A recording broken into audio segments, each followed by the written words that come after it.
રાજ્યના મુખ્ય અને અગત્યના સમાચાર વિશે ફટાફટ જાણેલી તે પહેલાં જો તમે અમારી ચેનલમાં નવા હોય અને સબસ્ક્રાઇબ ના કરી હોય તો સબસ્ક્રાઇબ કરી લેજો. હવામાનને લઈને મહત્ત્વના સમાચાર આવી રહ્યા છે. ગુજરાતમાં બદલાતા વાતાવરણ વચ્ચે હવામાન વિભાગની મોટી આગાહી સામે આવી છે. વાત જાણે એમ છે કે રાજ્યમાં કમોસમી વરસાદને લઈને હવામાન વિભાગે આગાહી કરી છે. હવામાન વિભાગે જણાવ્યું છે કે વેસ્ટર્ન ડિસ્ટર્બન્સ 1 માર્ચ એ સક્રિય થતાં કમોસમી વરસાદ રહેશે. હવામાન વિભાગની આગાહી મુજબ વેસ્ટર્ન ડિસ્ટર્બન્સ 1 માર્ચ સક્રિય થતાં કમોસમી વરસાદ પડી શકે છે.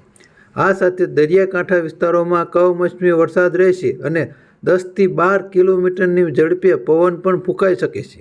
આગળના સમાચાર વિશે વાત કરીએ તો ચૂંટણીને લઈને મહત્ત્વના સમાચાર આવી રહ્યા છે. લોકસભા ચૂંટણી પહેલાં કોંગ્રેસને એક બાદ એક ફટકા પડી રહ્યા છે.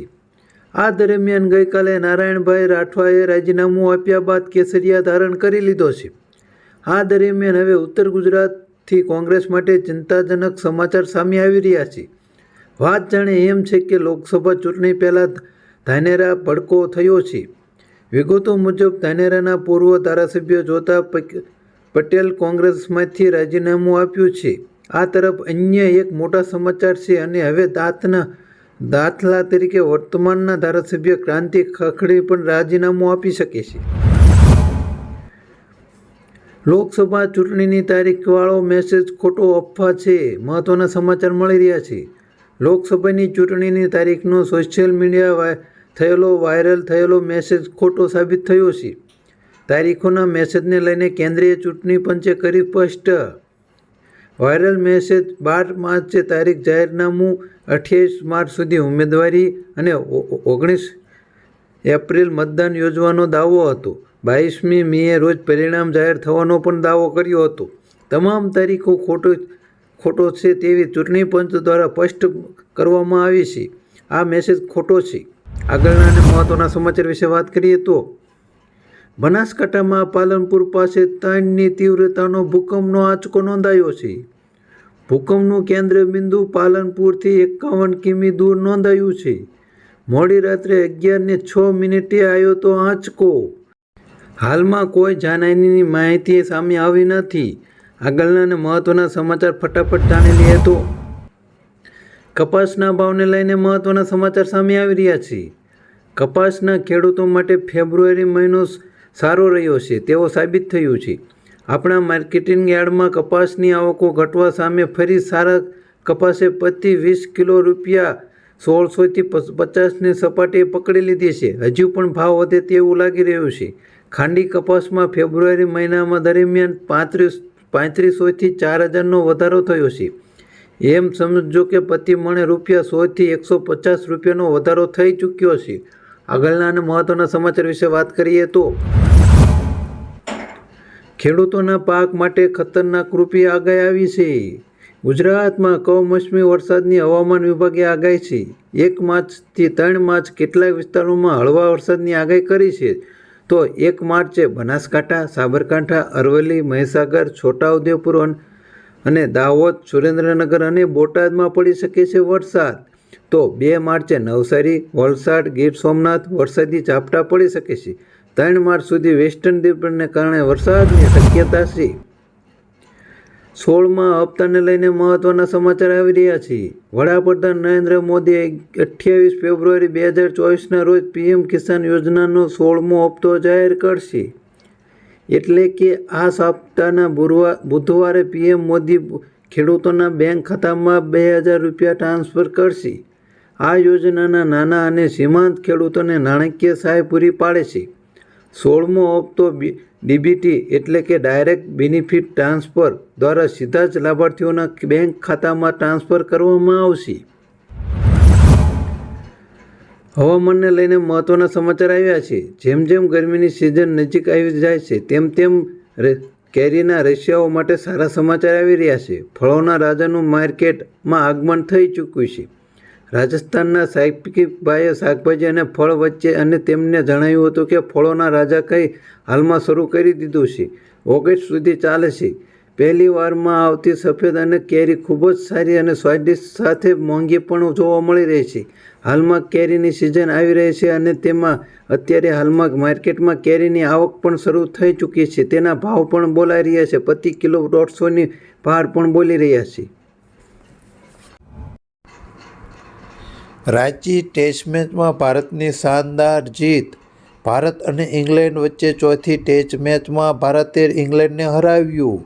5 વિકેટે ભારતે ઇંગ્લેન્ડને આપી માત. ભારતે 3-1થી ટેસ્ટ સિરીઝ પોતાના નામે કરી લીધી છે. આર અશ્વિને 6 વિકેટ અને રવિન્દ્ર જાડેજાએ લીધી. આગળના અને મહત્વના સમાચાર વિશે વાત કરીએ તો લોકસભા માટે ગુજરાતમાંથી પહેલું ઉપનામ ફાઇનલ. લોકસભાની ચૂંટણી પહેલાં પ્રદેશ ભાજપની સેન્સ પ્રક્રિયા. ગાંધીનગર લોકસભા બેઠક પર સેન્સ પ્રક્રિયા પૂર્ણ. સર્વોન્નત અમિત શાહને કરવામાં આવશે રિપીટ. ગાંધીનગર બેઠક માટે કોઈપણ નેતાઓ ન નોંધાવી દાવેદારી. ગાંધીનગર લોકસભાની બેઠક પરથી ગૃહમંત્રી અમિત શાહ છે સાંસદ.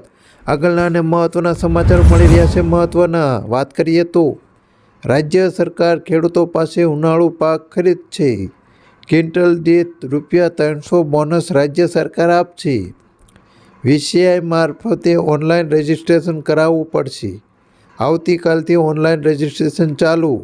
રવિ માર્કેટિંગ સિઝન 2024-25 અંતર્ગત રાજ્યના સરકાર દ્વારા લઘુત્તમ ટેકાના ભાવથી ખેડૂતો પાસે સીધી ખરીદી કરવામાં આવશે.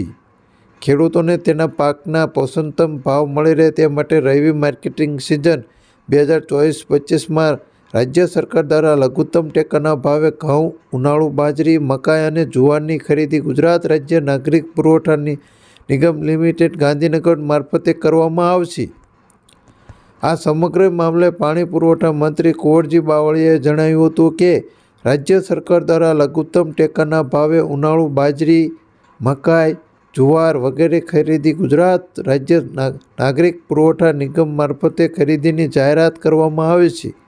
આથી ખેડૂતો માટે એક સારા સમાચાર મળી રહ્યા છે, કારણ કે ખેડૂતોને ન્યૂનતમ ભાવ મળી રહે છે અને તેમને ઉનાળુ વાવેતરમાં પણ ભાવ મળી શકે છે. આગળના સમાચાર વિશે વાત કરીએ તો સુદર્શન સેતુનું ઉદ્ઘાટન કર્યું નરેન્દ્ર મોદીએ. પ્રધાનમંત્રી મોદીએ આજે ગુજરાત દ્વારકામાં ભારતમાં સૌથી લાંબા કેબલ બ્રિજ સુદર્શન સેતુનું ઉદ્ઘાટન કર્યું હતું. આ પુલ પોતાના જ અનોખો છે. 980 કરોડના ખર્ચે બનાવવામાં આવ્યો છે. આ કેબલ બ્રિજ ઓખા અને બેટ દ્વારકાને જોડશે. સુદર્શન સેતુની લંબાઈ 2.32 કિમી છે, જે તેને દેશનો સૌથી લાંબો કેબલ બ્રિજ બનાવે છે. પુલની બંને બાજુ શ્રીમદ ભગવદ્ ગીતાના શ્લોક અને ભગવાન શ્રી કૃષ્ણની તસવીરો પણ મૂકવામાં આવી છે. આગળના સમાચાર વિશે વાત કરીએ તો પીએમ મોદીનું લક્ષદ્વીપ પછી દ્વારકાના દરિયામાં સ્કૂબા ડાઇવિંગ. પંચકુવર વિસ્તારમાં કર્યું સ્કૂબા ડાઇવર. દ્વારકાના પૌરાણિક અવશેષોનો નિહાળ્યા. દ્વારકાના દરિયાકાંઠામાં અંદાજિત 2 નોટિકલ માઇલ દૂર સ્કૂબા ડાઇવિંગ કર્યું હતું. ખેડૂતોને લઈને મહત્વના સમાચાર મળી રહ્યા છે. સુરેન્દ્રનગર જિલ્લામાં 15 માર્ચ બાદ કેનાલમાં પાણી બંધ કરવામાં આવશે. કેનાલોમાં સિંચાઈનું પાણી બંધ કરતા ખેડૂતોને ઉનાળુ ખેતી કરી શકશે નહીં.